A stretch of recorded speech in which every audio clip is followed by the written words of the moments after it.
Jadi khilaf melakukan dosa manusiawi, tapi usahakan tidak secara sengaja kamu memasukkan dirimu ke ranah dosa dan kemaksiatan. Ini level paling awal loh ya. Kalau ini saja kamu berat ya, naiknya agak panjang nanti prosesnya. Paling tidak berusahalah. Karena kuasanya manusia itu terbatas. Insya Allah kalau usahamu sungguh-sungguh, Allah ridho dan berkenan, nanti Allah yang menolongmu. Sehingga kamu naik kelasnya lebih cepat.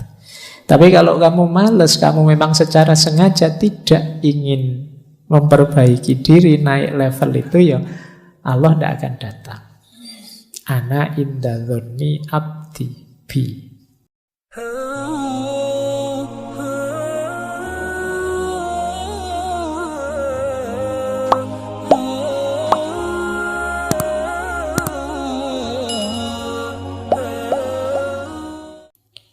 Ini saya ambil dari Minahul Qudsiyah. Ini syarah dari Syekh As-Sarqawi terhadap kitab hikamnya Syekh Ibnu Athaillah.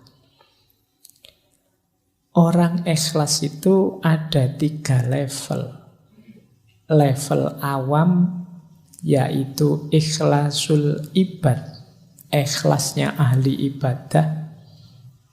Ada jenis khawas, ini ikhlasul muhibbin. Dan ada istimewa, khawasul khawas, ikhlasul arifin. Jadi level ibad ini level ahli ibadah. Ini pun sudah luar biasa. Ikhlasul ibad itu ketika orang beribadah pada Allah tidak riya sama sekali, tujuannya memang Allah saja, ingin dapat pahala, ingin selamat dari siksa. Ini juga sudah ikhlas.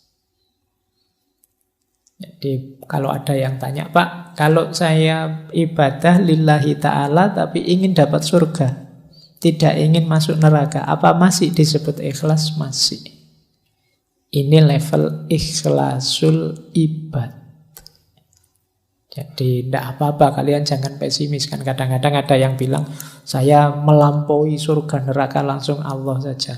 Padahal yo pikiranmu masih sholatnya bolong-bolong aja, gayanya ngomongnya ngono. Nah, level ikhlasul ibad itu tidak apa-apa kamu menuju ingin selamat di akhirat, ingin menghindari neraka, yang penting tidak riya. Jadi tujuannya memang Allah saja dan ingin diberi itu oleh Allah. Itu tetap masuk kategori ikhlas. Jadi yang pertama ini jenisnya. Ada lagi lebih tinggi, yaitu ikhlasul muhibbin. Ikhlasul muhibbin itu ikhlasnya para pecinta. Kalau ini ikhlas lillahi ta'ala, tidak tergoda lagi oleh surga neraka, pahala dan siksa. Tujuannya ingin dekat saja dengan Allah. Dulu kita belajar sufi perempuan Robiah Al-Adawiyah, itu kan banyak gambarannya ikhlasul muhibbin. Ya Allah, kalau ibadahku ini karena ingin surga, jauhkan aku dari surga. Kalau aku ibadahku karena takut neraka, masukkan aku ke neraka. Karena dia tidak fokus ke situ, fokusnya ke Allah saja. Jadi ingin dekat dan selalu bersama, ingin mengagungkan Allah. Ini levelnya mahabbah. Ini sudah luar biasa, makanya disebut khawas. Itu pun ada yang lebih tinggi ternyata, ikhlasul arifin. Kalau ikhlasul arifin ini tidak lagi ada pemahaman aku dan engkau. Kalau masih aku mencintaimu, itu kan masih ada aku, masih ada engkau. Ikhlasul arifin itu aku sadar sepenuhnya bahwa ikhlasku seperti apapun diriku itu semuanya dari Engkau. Kalau aku mencintaimu ya Allah, itu pun cinta yang Kau anugerahkan dalam diriku. Jadi andilku itu tidak ada sama sekali. La haula wa la quwata illa billahil aliyyil azim. Dayaku, kekuatanku, apapun kebaikan yang aku lakukan, itu semuanya hakikatnya adalah Engkau, bukan aku. Orang yang level muhibbin tadi kadang-kadang kalau tidak hati-hati terjebak membanggakan dirinya.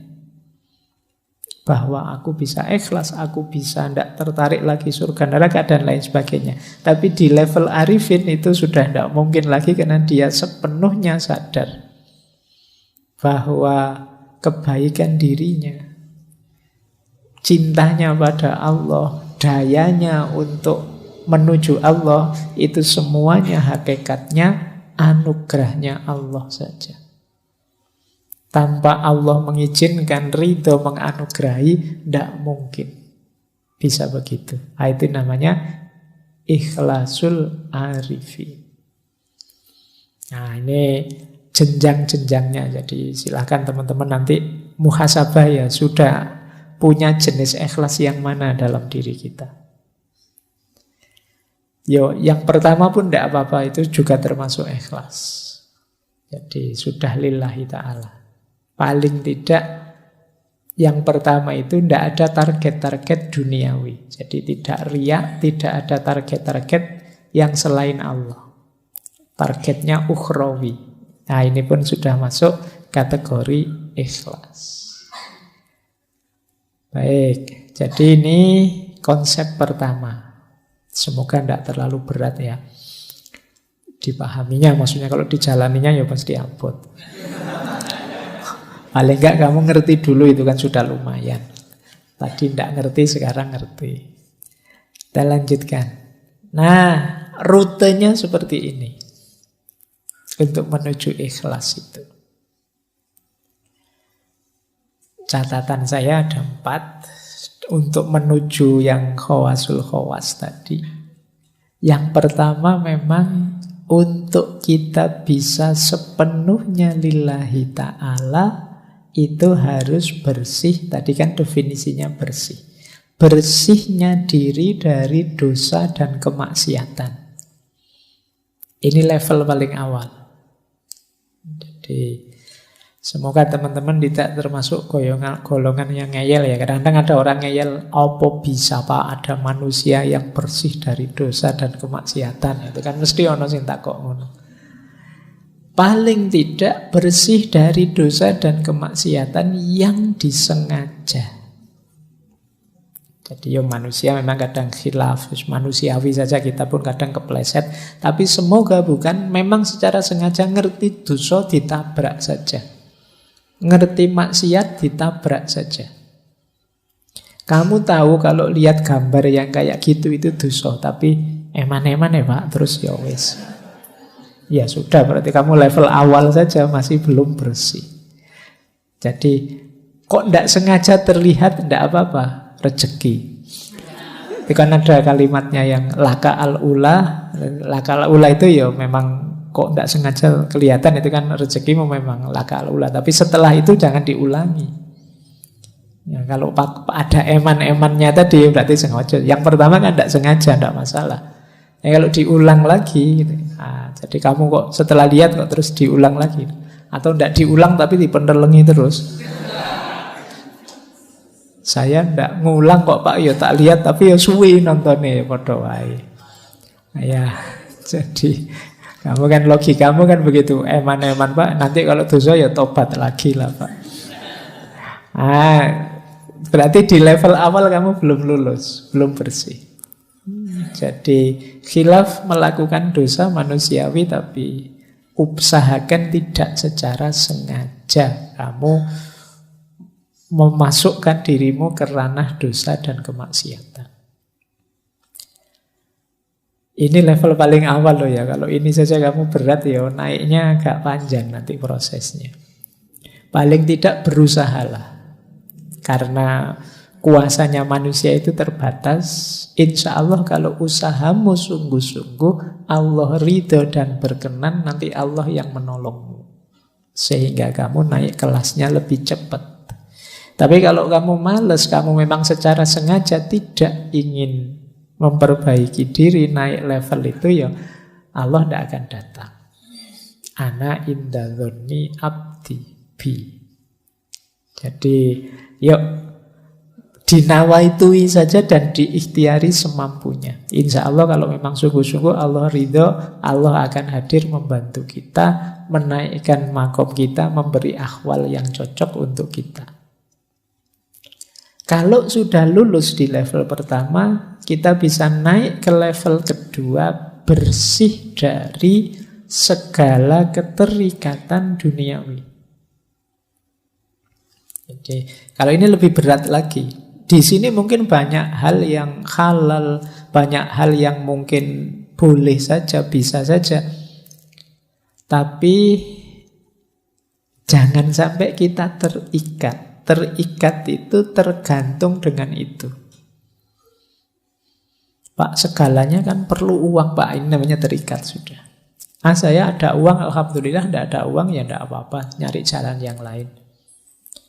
Emangnya kalau tidak ada uang saya tidak bisa makan. Teman banyak kok. Misalnya. Oh, ini namanya kan tidak tergantung uang. Tapi sama teman juga jangan tergantung. Jadi kalau tergantung ya sama, dari satu keterikatan ke keterikatan yang lain. Jadi ayo kita lepaskan diri dari tidak tergantung. Itu bukan berarti dibuang loh ya. Tidak tergantung itu tidak mempengaruhi kondisi kita, keimanan kita, keistiqomahan kita dalam kebaikan. Ini namanya tidak tergantung. Makanya ada ayat yang bilang bahkan amwalukum wa auladukum fitnah. Hartamu, anak-anakmu bisa jadi fitnah. Kalau itu membuatmu melekat, tergantung, sehingga engkau berjarak dari Allah, sehingga engkau terhijab dari Allah. Ketergantungan kita satu-satunya yang sah hanya Allah saja. Allahus Somad. Jadi Pak, pokoknya apapun yang terjadi, saya harus lulus semester ini misalnya. Itu nanti hati-hati bisa jadi ketergantungan. Boleh kamu punya nawa itu begitu, tapi ya kalau memang jalannya berhadapan dengan halal haram, baik buruk, jangan diterjang saja. Kalau kamu terjang saja ketergantunganmu, itu namanya sudah tergantung. Orang tergantung itu kan apapun yang terjadi saya harus di situ, saya harus itu. Tidak peduli halal, tidak peduli haram, tabrak saja. Yang penting calonku jadi. Meskipun aku bikin hokkah, bikin anukah, ini sebenarnya nama dari ketergantungan. Kamu memaksakan diri harus itu. Itu namanya ketergantungan. Pokoknya harus orang ini yang jadi presiden, atau harus calon ini. Ini sama, cara berpikir melekat, ketergantungan. Tapi kan orangnya memang baik. Iya, tidak masalah. Kamu mendukung dia atau membela dia, tidak apa-apa. Tapi jangan sampai ke level ketergantungan. Harus dia, apalagi sampai kamu halalkan segala cara. Ini level 2. Level 3 ini agak berat lagi. Bersihnya diri dari ego kita sendiri. Jadi dari aku tadi. Aku yang pinter, aku yang ngerti, aku yang hebat, aku yang bisa ini, aku yang bisa itu. Keinginanku ini, keinginanku itu, cita-citaku ini, cita-citaku itu. Ini aku, ini agak berat perangnya. Makanya levelnya atas itu, level 3. Perang paling berat itu perang melawan diri kita sendiri. Melepaskan diri dari ketergantungan di luar diri lebih mudah daripada ketergantungan pada ego kita sendiri. Ini juga harus ditaklukkan. Kalau yang nomor 3 sudah takluk, insya Allah kita cepat segera masuk ke yang nomor 4. Allah saja satu-satunya yang jadi fokus perhatian kita.